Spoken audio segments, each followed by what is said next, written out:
गया है। Deputy speaker की जो 3 अप्रैल की रूलिंग थी वो आइन के खिलाफ थी। सुप्रीम कोर्ट ने असेंबलीज बहाल कर दी हैं। जी हाँ, द मोमेंट नेशनल असेंबली को बहाल कर दिया गया है।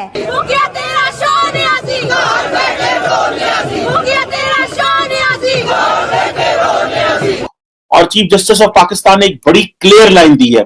उन्होंने कहा कि बादी नजर में ये लगता है कि इमरान खान साहब की जमात के जो डिप्टी स्पीकर हैं कासिम सूरी साहब, उन्होंने जो रूलिंग दी है वो इलीगल है और ये कॉन्स्टिट्यूशनली इसकी ये डिफेंडेबल नहीं है।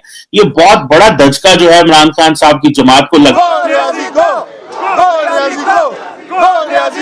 और परसों ही फिर गालिबन जहां तक मैं समझाऊं कि तहरीक अदम एतमाद और फिर उसके बाद नए कायदे ईवान का चुनाव जिसमें शहबाज शरीफ साहब काफी पुरइतमाद हैं। और लेकिन जो लास्ट बिट है कि पार्लियामेंट और नेशनल असेंबली वापस 3 अप्रैल की सूरत हाल पर वापस आ गई है और अब 9 अप्रैल को सुबह के टाइम पर इसका इजलास बुलाया जाएगा। ये थोड़ा सरप्राइजिंग। दोस्तों, पाकिस्तान एक ऐसा मुल्क है जिसमें छल कपट प्रपंच जादू टूना टोटका सब कुछ शामिल है।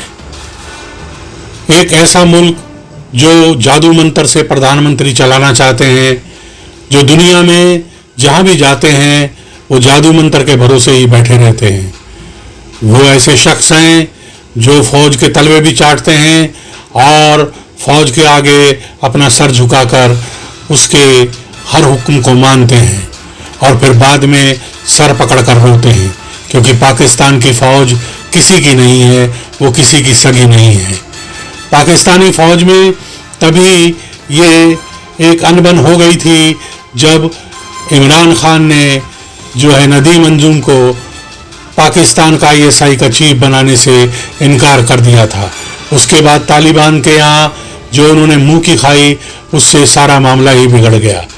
उन्होंने दहशतगर्दी, जुल्म और बम धमाकों के अलावा वहाँ कुछ नहीं बोया और धीरे धीरे यही खंजर, यही बंदूकें उनके खिलाफ निकल पड़ी और उन्हें धीरे धीरे अपने ही कफस में कैद होना पड़ा।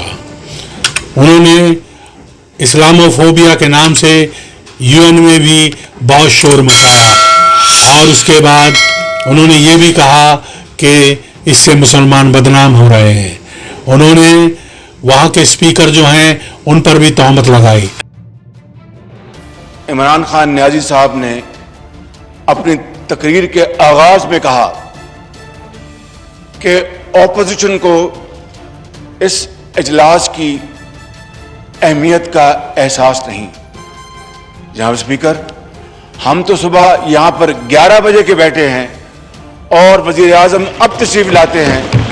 हमें इसका एहसास है, ये इनको एहसास है। पाकिस्तान ने IOC और दुनिया के अलग अलग मंचों पर भारत को बदनाम करने के लिए कश्मीर का मुद्दा उठाया, लेकिन जब भी मुद्दे की बात की तो पहले अपना कटोरा आगे कर दिया। इसके साथ ही उन्होंने सऊदी अरब में जाकर नंगे पांव चलकर अपनी पत्नी पीर पीरनी, पिंकी पीरनी जिन्हें कहते हैं, उनके कहने पर वहाँ पर जो है अपना कस्कूल, अपना भीख का बर्तन आगे कर दिया। उन्होंने फौज के साथ मिलकर वहाँ पर बलूचियों पर और वहाँ पर अन्य लोगों पर ज़बरदस्त जुल्म ढाए।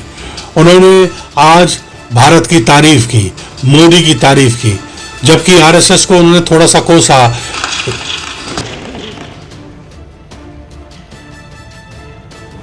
नियाजी साहब ने हिंदुस्तान की तारीख बयान की, RSS की तारीख बयान की, उनकी चीरादस्तियां उसको बताया। लेकिन जनाब स्पीकर, आज we are gathered here today to discuss what has happened in Kashmir yesterday. उनके ऊपर मोदी सरकार ने पहले ही वो मकबूजा कश्मीर था और जो उनका आर्टिकल है 35A, उसके तहत जो उनका एक स्पेशल स्टेटस था उसको मोदी सरकार ने खत्म करके कश्मीर के ऊपर मुकम्मल गासबाना कब्जा कर लिया है और कश्मीर की वादी में जनाब स्पीकर दिन रात निहत्ते मुसलमानों का खून बह रहा है।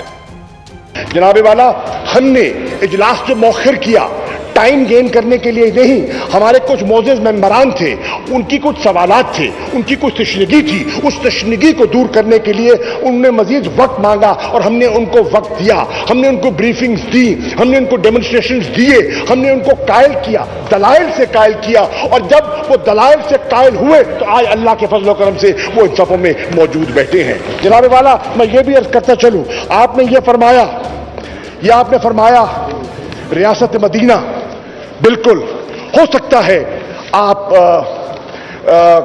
की सोच है, उसका भी एहतराम है, लेकिन जनाब वाला मैं बांगे दोहल कहना चाहता हूं, रियासत मदीना का तस्वुर और ख्वाब हर पाकिस्तानी बच्चे बच्चे के दिल में बसता है, जो समझता है कि पाकिस्तान का मतलब क्या, ला इलाहा इल्लल्लाह, और जो पाकिस्तान की तहरीक आज़ादी की मूवमेंट में जिस काफिले में जो शामिल थे, वो रियासत मदीना का वो असूल था, वो कॉन्सेप्ट था, वो वैल्यूज थी, जिसको उजागर करने के लिए आज हमने ये अलम बुलंद किया है।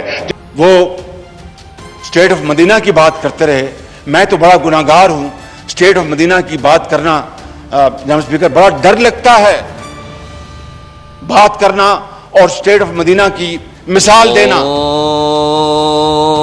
अल्लाहु अकबर, अल्लाहु अकबर,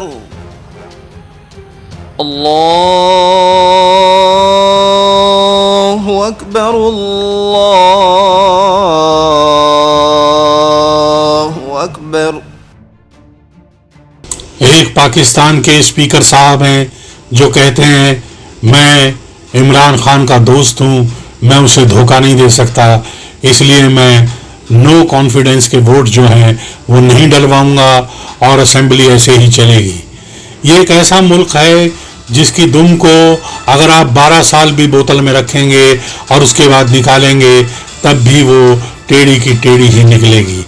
यही हाल आप देखेंगे कि जादू मंतर के भरोसे तमगी फिराकर वो अमेरिका के दरबार में बैठे हैं और ये कोशिश कर रहे हैं कि किसी तरह से अमेरिका या चाइना को ठगा जाए और उसके बाद अपनी मौज की जाए।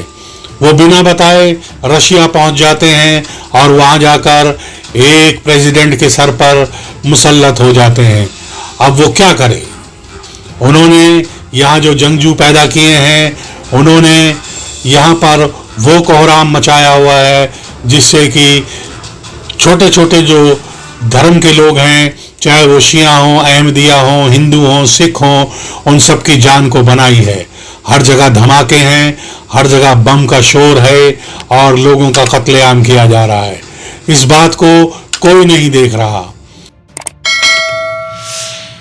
इकॉनमी हमारी जो है वो इस वक्त बहुत ही ज़ईफ है, उसको बहुत कमज़ोर है, उसको हमें मजबूत करना होगा और उसके लिए जो भी हमें जो इक़दाम है वो करने होंगे, क्योंकि ये एक खाली it is not all about military action, no, it is diplomacy, it is economy, it is everything. Pakistan में दूसरे देशों के राष्ट्रपतियों के साथ जिस तरह का व्यवहार किया जाता है, जो फ्रांस के राष्ट्रपति के साथ किया गया, सिर्फ इसलिए कि उन्होंने इस्लाम के बारे में कुछ कड़े शब्द कह दिए थे। पाकिस्तान एक ऐसा मुल्क हो चला है जहां पर अब उनके लिए कोई इलाज की दवा बाकी नहीं रह गई है। वो धीरे धीरे अपनी ही मौत और अपने ही जख्मों को खा रहा है। पाकिस्तान आज जंगजुओं को लेकर घूम रहा है, उनके प्राइम मिनिस्टर इसी काम में लगे हुए हैं। पाकिस्तान के जो नेशनल सिक्योरिटी एडवाइज़र जो थे मोहित साहब, वो भी पाकिस्तान छोड़कर भागने की फिराक में है। उन्होंने त्याग पत्र तो पहले ही दे दिया है। किसी ने नहीं कहा आपको कि आप हमला कर दें, अगर आपने करना तो आपकी अपनी मर्जी है, मैंने तो आपको कहीं नहीं कहा। Kindly don't put these word in my mouth. मैंने ये कहा कि आप एक फर्म स्टैंड लें, कौम को इंस्पायर करें और कश्मीरियों को मैसेज दें, कश्मीरियों को उम्मीद का मैसेज दें, कश्मीरियों को उम्मीद दिलवाएं, उनको तस्कीन दिलवाएं, उनके सरों पर दस्ते शफ़क़त रखें और कहें कि फिक्र ना करो, हम तुम्हारे साथ हैं और तुम्हारा कोई बाल बेकार नहीं कर सकता। जनाब स्पीकर, ये कहा था मैंने। अब अगर खान साहब को मेरी बात समझ में नहीं आई तो मेरा कसूर नहीं। मोदी साहब की तारीफ कर रहे हैं, यहाँ के लोगों की तारीफ कर रहे हैं, यहाँ के मुसलमानों की तारीफ कर रहे हैं, कहते हैं उनमें मादा है, उनमें हुनर है। लेकिन ये वो लोग हैं जिनकी नस नस में कश्मीर का एक झूठा प्रोपेगेंडा बसा हुआ है। उसके नाम पर वो चंदा इकट्ठा करते हैं और अपना पेट भरते हैं। ये वो कौम है जो बहुत ही चालाकी से इस तरह के खेल खेलने में माहिर है। पाकिस्तान एक ऐसा मुल्क हो चुका है जहां अब जो है बलूचियों ने भी जगह जगह पर हमले करके उनके फौजियों को मारना शुरू कर दिया है, क्योंकि उन पर इतने जुल्म ढाए गए हैं कि अब वो हद से बाहर हो चुके हैं और उनकी दर्द की जो चीखें हैं वो खुद उनकी बंदूकों की नलियों से निकल रही हैं। उन्होंने ग्वादर को उजाड़ने का प्रण ले लिया है और उसको बहुत हद तक उजाड़ भी दिया है। उन्होंने चीनी फौजियों को, चीनी इंजीनियरों को और पाकिस्तानी फौजियों को खाक में मिलाने की अहद ले ली है। पाकिस्तान आज IMF के दरवाजे पर जाकर बैठा रहता है। वो चाहता है किसी भी तरह से उसको आने दो आने मिल जाएं। वो अपने आप को FATF की ग्रे लिस्ट से भी बचाने के चक्कर में है।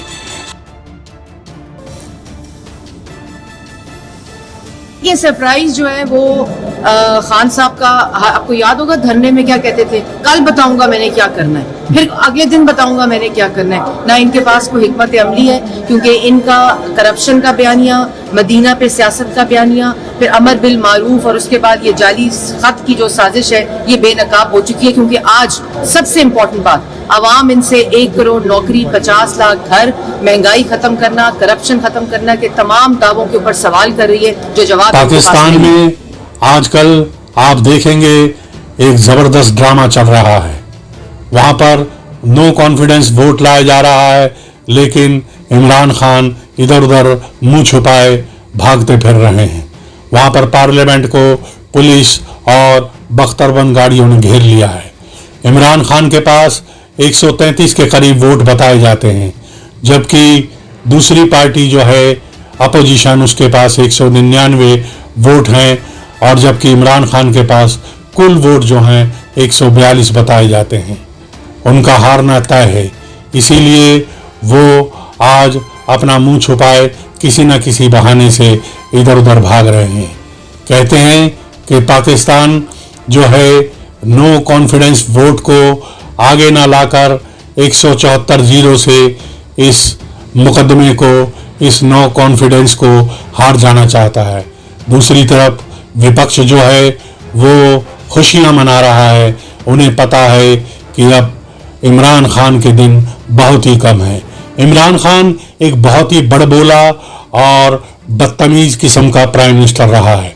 उसने दुनिया में किसी भी कंट्री को कोसने से अपने को पीछे नहीं रखा है।